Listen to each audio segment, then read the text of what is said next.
الحمدللہ نحمدہ ونصلی علی رسولہ الکریم رب اشرح لی صدری ویسر لی امری واحلل عقدۃ من لسانی یفقہوا قولی۔ اس پہلی آیت میں منافقین کے لیے دردناک عذاب کی خبر دی گئی ہے، اور دوسری آیت میں کفار اور مشرکین کے ساتھ دوستانہ تعلقات رکھنے اور گھل مل کر رہنے کی ممانعت اور ایسا کرنے والوں کے لیے وعید مذکور ہے۔ اعوذ باللہ من الشیطان الرجیم، بسم اللہ الرحمن الرحیم۔ بشر المنافقین بأن لهم عذابا علیما، خوشخبری سنا دیجئے منافقوں کو کہ ان کے لیے دردناک عذاب ہے۔ تو اس رنج دہ خبر کو لفظ بشارت یعنی خوشخبری سے تعبیر کر کے اس طرف اشارہ فرما دیا گیا کہ ہر انسان اپنے مستقبل کے لیے خوشخبری سننے کا منتظر رہتا ہے، مگر منافقین کے لیے اس کے سوا کوئی خبر نہیں ہے۔ ان کے لیے بشارت کے بدلے میں یہی خبر ہے، یعنی ان کے لیے آخرت میں بڑی دردناک سزا تجویز کی گئی ہے، جن کی یہ حالت ہے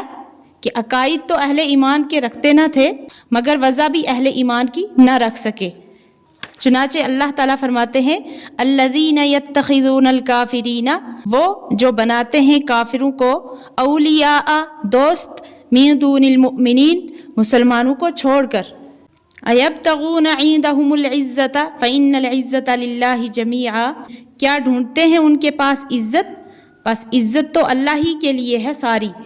یعنی کفار کے ساتھ دوستانہ تعلقات رکھنے اور ان کے ساتھ ملنے کی غرض عموماً یہی ہوتی ہے کہ ان کی ظاہری عزت اور قوت، اور اس جتھے سے متاثر ہو کر یوں خیال کیا جاتا ہے کہ ان سے دوستی رکھی جائے تو ہمیں بھی ان سے عزت اور قوت حاصل ہو جائے گی۔ تو اللہ تعالیٰ نے اس لغو خیال کی حقیقت اس طرح واضح فرمائی کہ تم ان کے ذریعہ عزت حاصل کرنا چاہتے ہو جن کے پاس خود عزت نہیں۔ عزت جس کے معنی ہے قوت اور غلبہ،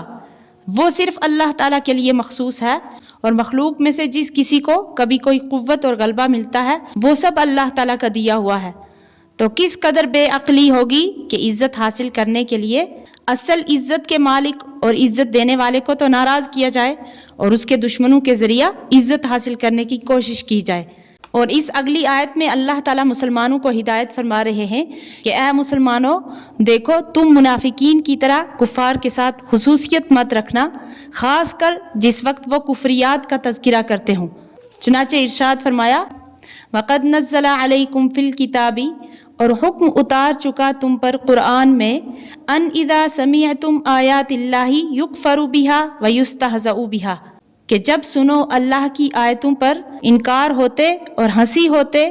فلا تقعدوا معہم، تو نہ بیٹھو ان کے ساتھ، حتی یخوضوا فی حدیث غیرہ، یہاں تک کہ مشغول ہوں کسی دوسری بات میں۔ تو یہاں آیت میں فرمایا قد نزل علیکم فی الکتاب،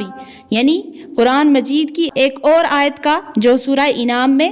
مکہ مکرمہ کی ہجرت سے پہلے نازل ہو چکی تھی، اس کا حوالہ دے کر یہ بتلایا گیا ہے کہ ہم نے تو اصلاح انسانی کے لیے پہلے ہی یہ حکم بھیج دیا تھا کہ کفار و فجار کی مجلس میں بھی مت بیٹھو،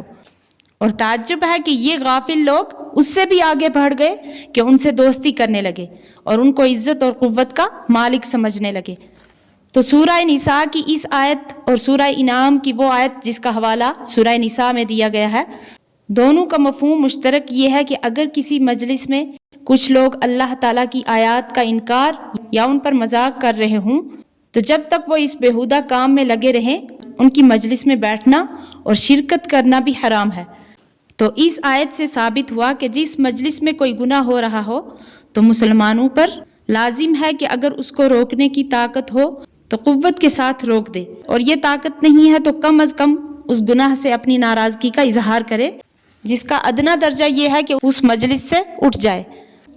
یہی وجہ ہے کہ حضرت عمر بن عبدالعزیز رضی اللہ عنہ نے ایک مرتبہ چند لوگوں کو اس جرم میں گرفتار کیا کہ وہ شراب پی رہے تھے۔ ان میں سے ایک شخص کے بارے میں ثابت ہوا کہ وہ روزے رکھے ہوئے ہے، اس نے شراب نہیں پی لیکن ان کی مجلس میں شریک تھا۔ حضرت عمر بن عبدالعزیز رضی اللہ عنہ نے اس کو بھی سزا دی کہ وہ ان کی مجلس میں بیٹھا ہوا کیوں تھا۔ تو کفار کے ساتھ مجلس کرنے کی چند صورتیں ہیں۔ اگر وہ ان کی کفریات پر خوش ہے تو یہ کفر ہے، اور اگر کافروں کے کفریات کو ظاہر ہوتے وقت ناپسند کرتا ہے تو اگر بلا عذر بیٹھا ہے تو پھر گناہ ہوگا، اور اگر کسی دنیاوی ضرورت کی وجہ سے ہے تو پھر اس کے لیے جائز ہے، اور اگر تبلیغ کی وجہ سے ان کفار کے ساتھ مجالست کر رہا ہے تو پھر عبادت ہے، اور اگر کسی مجبوری اور بے اختیاری کے ساتھ بیٹھا ہے تو پھر معذور ہے، پھر اس کو کوئی گناہ نہیں ہوگا۔ اور اللہ تعالیٰ فرماتے ہیں کہ ہم آپ کو یعنی مسلمانوں کو ان کے ساتھ بیٹھنے سے اس لیے منع کر رہے ہیں کہ انکم اذا مثلہم، کہ تم بھی انہی جیسے ہو جاؤ گے۔ ان اللہ جامع المنافقین والکافرین فی جہنم جمیعا، بے شک اللہ اکٹھا کرے گا منافقوں کو اور کافروں کو دوزخ میں ایک جگہ۔ الذین یتربصون بکم، وہ منافق جو تمہاری طاق میں رہتے ہیں۔ فإن کان لکم فتح من اللہ، پھر اگر تم کو فتح ملے اللہ کے ارادہ سے، قالوا، تو کہتے ہیں، الم نکم معکم، کیا ہم نہ تھے تمہارے ساتھ؟ یعنی جنگ میں اگر آپ کامیاب ہو جاتے ہیں تو وہ منافقین آپ سے کہتے کہ کیا ہم جہاد میں تمہارے ساتھ شریک نہیں تھے؟ کیونکہ وہ نام نمود کو تو مسلمانوں میں گھسے ہی رہتے تھے، مطلب یہ ہے کہ ہم کو بھی مال غنیمت میں سے حصہ دو۔ وَإِن كَانَ لِلْكَافِرِينَ نَصِيبٌ، اور اگر نصیب ہو کافروں کو، قَالُوا أَلَمْ نَسْتَحْوِذْ عَلَيْكُمْ، تو کہتے ہیں کیا ہم نے گھیر نہ لیا تھا تم کو، وَنَمْنَعْكُمْ مِنَ الْمُؤْمِنِينَ، اور بچا دیا تم کو مسلمانوں سے۔ یعنی اگر اتفاق سے کافروں کو جنگ میں غلبہ ہو جائے اور کچھ حصہ مل جائے اور وہ اتفاق سے غالب آئے تو باتیں بناتے اور ان کافروں سے جا کر کہتے کہ ہم مسلمانوں کے ساتھ رہ کر جو آپ سے لڑتے تھے تو ہم غالب ہونے لگے تھے، مگر ہم نے جان کر تمہارے غالب کرنے کے لیے مسلمانوں کو مدد نہ کی اور ایسی تدبیر کی کہ وہ لڑائی بگڑ گئی۔ اور کیا ہم نے جب تم مغلوب ہونے لگے تھے تم کو مسلمانوں سے بچا نہیں لیا، اس طرح کہ ان کی مدد نہ کی اور تدبیر سے لڑائی بگاڑ دی۔ مطلب یہ ہے کہ ہمارا احسان مانو اور جو کچھ تمہارے ہاتھ آیا ہے ہم کو بھی کچھ حصہ دلواؤ۔ غرض دونوں طرف سے ہاتھ مارتے ہیں۔ تو اللہ تعالیٰ فرماتے ہیں دنیا میں اگرچہ اسلام کے اظہار کی برکت سے مسلمانوں کی طرح زندگی بسر کر رہے ہیں، لیکن آگے فرماتے ہیں فَاللَّهُ يَحْكُمُ بَيْنَكُمْ يَوْمَ الْقِيَامَةِ، بس اللہ فیصلہ کرے گا تم میں قیامت کے دن۔